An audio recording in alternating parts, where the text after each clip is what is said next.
So we cut off, or we bit off, about 1/8 or 1/4 inch of the head of that worm. And really what we did there is we made the bait a little bit shorter and more compact, a little bit more finesse. But more importantly, what we did is we're now going to create a flush surface that's going to seat on this jig head perfect, right? Make a nice streamlined straight package, okay? So now we're going to get our worm, we're going to thread it on our jig head, and again, it's nice with the ones with the offset hook because we can do our regular Texas rig, right? Everybody knows what Texas rig is. Push it in 1/8 of an inch, push it out, bring it around the bend of that hook, flush it right up, snug it right up to the top of that jig head, and bury our hook, and make sure that bait is straight. Push it through a couple times, get it working. And here's what we end up with. Look how straight that thing is. Nice and straight, right? See how flush that is to the top of the head? Look at that. The one thing I want you to do, super important, is that when you put that worm on there, that little shaky worm on there, make sure that the flat side is on the bottom, okay? That worm's got a flat side to it. Make sure the flat side's on the bottom, so the point of the hook is coming up through the round side, through the bulbous side, okay? All right. Let's get up here in this fully rigged bass boat. Fish. How you doing back here? You okay? All right. All right, so here you go. Got this little bait. I know you're thinking, you're like, well, I don't get it yet. It looks like just a regular worm to me. But this is going to do two things that a regular Texas rig worm won't do. It's going to do two things that a 1/2 ounce jig won't do. Okay? And here we're going to look at them in the tank. The shaky head bait is a 50-50 bait. What I mean when I say 50-50, when I break it down by percentages, is 50% of the bites are going to come when? How many? 50% of the bites are going to come when? Fall. On the fall, okay? Half the bites are going to come on the fall. The other half of the bites are going to come when? Down that way. Sitting still. Who knows? Sitting still. On the bottom, right? Okay?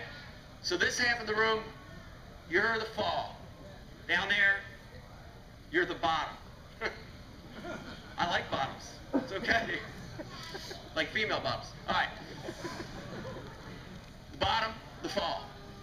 50% of the bites you get on this thing are going to happen before that worm ever hits the bottom.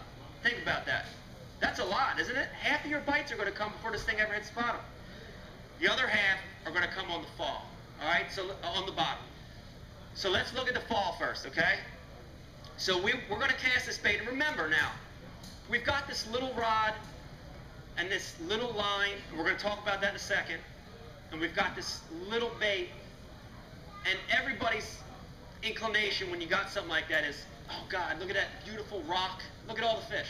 Everybody look at them right now. Where are they at? They're all near cover, aren't they? Look at them. Am I lying? They're near cover, aren't they? None of them are sitting out here in front of me. They're all near cover.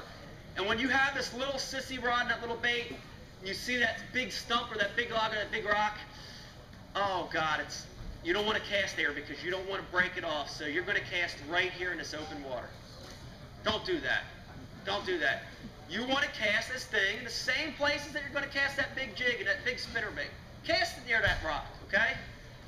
So you're going to cast that bait over there. You're all excited. It's the first time you ever been to a shaky head. You get ready. You make that cast over there to that rock. And as soon as the bait hits the water, you click the bail right over and you let it fall in a tight line. Is that good or bad? It's bad, right? Because when it hits right near that rock, right where those fish live, and you have it on a tight line, it's going to go, meow! It's going to pendulum away. It's going to get away from the cover. Don't do that. Here's the other thing not to do. You see that rock, you see that branch over there, you're all excited. You go and you fire it over there, you make the perfect cast, and you go, oh, wait a minute. Got a bit of backlash here. Let me get that out. You start working that out, and all of a sudden your cell phone rings. Oh, God, hold on, I gotta get this. Hello? Barbara? I'll call you back, hon. You answer your cell phone, and then finally you get here and you click your bail over and you reel in your slack. Is that good? It's bad too, right? Because half of the bites you got came on the fall. They had already ate it and spit it out, right? Best line I ever heard from a seminar speaker, Jimmy Houston. I went to a show in Timonium, Maryland, outside Baltimore. We were talking about worm fishing. He gave me the best piece of advice ever. He looked at me and said, "Son, fish ain't got hands." They ain't got hands. That fish picked it up, spit it out before you ever knew what was going on.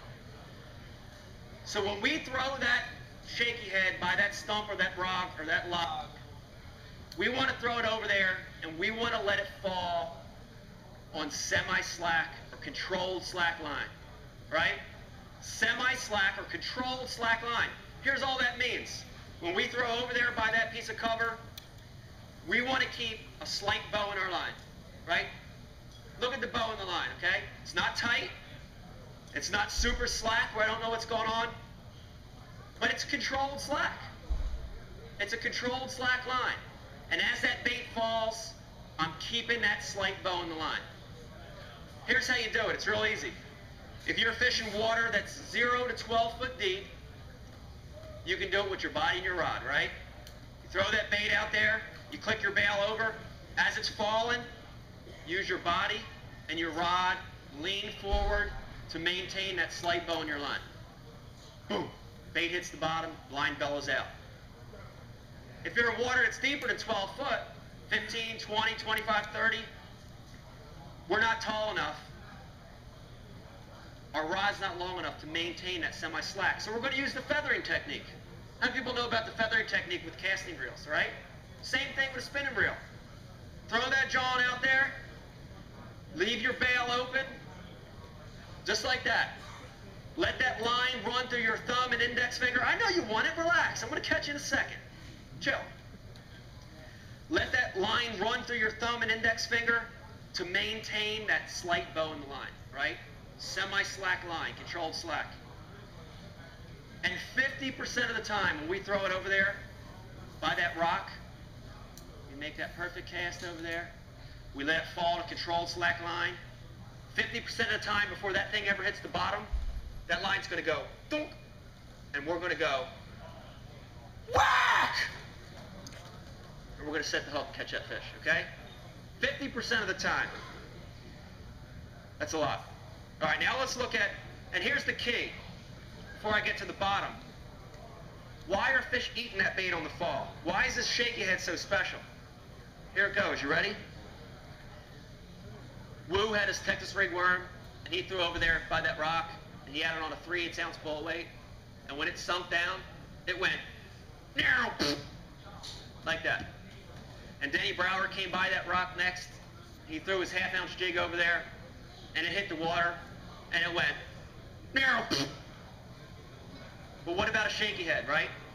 Think about that flat bottom, that flat side being on the bottom of the worm. What about the shape of that jig head and that hook? What does that look like on a boat? Look at it. What does that look like on a boat? The shape of that hook and that head on a 60-degree angle. What's it look like? Looks like a keel. Who said that? You're getting something at the end of the day. It looks like a keel, doesn't it? So if you've got a flat bottom and you've got a keel bringing it down, what's that bait going to want to do as it sinks on a semi-slack line? Wants to wander, right? So you come by that same rock and you throw by it, instead of going on a shaky head with that flat bottom, it's going to kind of wander down and glide down. And boy, that's natural, isn't it? Right? When a shad dies in the environment, when a bluegill dies, when a perch is dying, how does that perch fall to the bottom? Does he sink like a stone? Doesn't, right? Kind of wanders. All of a sudden he gets a little more life and he kind of wanders again, right? That's natural. And that's going to trigger bites when fishing's tough. Let's look at the other 50%, okay? The fall, you're gone now. Let's get to the bottom. Let's get to the apple bottom, okay? Now we're going to throw that bait out there, and we throw it right by that piece of cover. We're letting it fall on a semi-slack line. We're using our body and our rod in less than 12 foot of water. Boom. The line bellows out. The bait's hit the bottom. And now we get to the second part of when this thing is going to catch fish. The other 50% is on the bottom. And this thing's going to do something magic on the bottom that's going to make these fish bite, okay? Real quick again, let's talk about Woo. Woo is up here. He's got a Texas rig worm, 3/8 ounce bullet weight. He throws over there by that tree. It goes, no, hits the bottom, and as he drags that thing back across the bottom, it's laying flat on the bottom. It's getting lost in the muck, in the silt, in the weeds. It's getting lost. It's laying flat on the bottom. Denny Brower throws that big 1/2 ounce black and blue jig over there by that patch of weeds. Hits the bottom. He kind of shakes it back. It's getting lost in the mud. It's laying on the bottom, just flat on the bottom. What about this thing, right? Look at the shape again. Look at the shape of this bait. Flat side on the bottom, 60-degree line tie, nose down, bulbous tail, facing up. When we throw this bait by that same piece of cover, and we let it fall on a semi-slack line, we don't get bit, boom, the line bellows out. It's called a shaky head worm.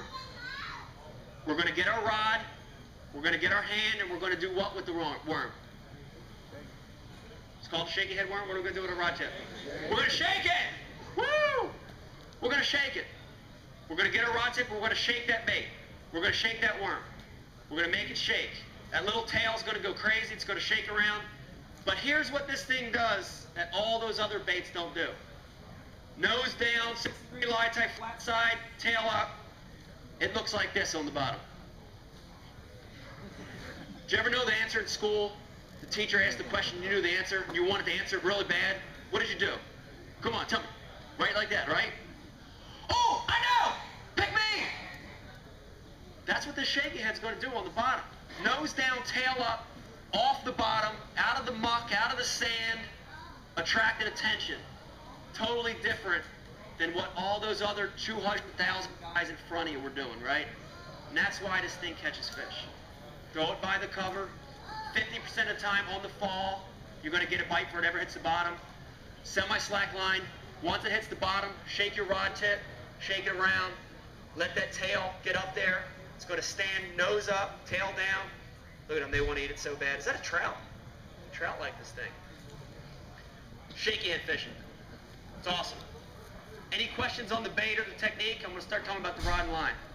Any questions? Any questions? Any questions? Questions on Kevin Van Dam? Gossip on Woo? Anything? Okay. All right. Let's talk a little bit about, the rod and the line. Okay? We'll talk about the action, talk about the reel, we'll talk about spool and a reel with line, and then we'll talk about fighting a fish, and then we'll get on to the next topic, okay? Everybody still got time? Everybody gonna stick with me for a little bit? All right. Okay, rod and reel, here's what you want. For shaky head fishing, for all these techniques that I'm going to talk about, there's 8 of them, we're going to use the same basic rod and reel, okay? Spinning rod, 6'6" to 7-foot spinning rod, a medium to medium heavy action. But here's what I want you to remember. There's 8 million different rod companies. And they all say medium a different way. Here's what I want you to remember. I want you to pick a rod that has a 70-30 action.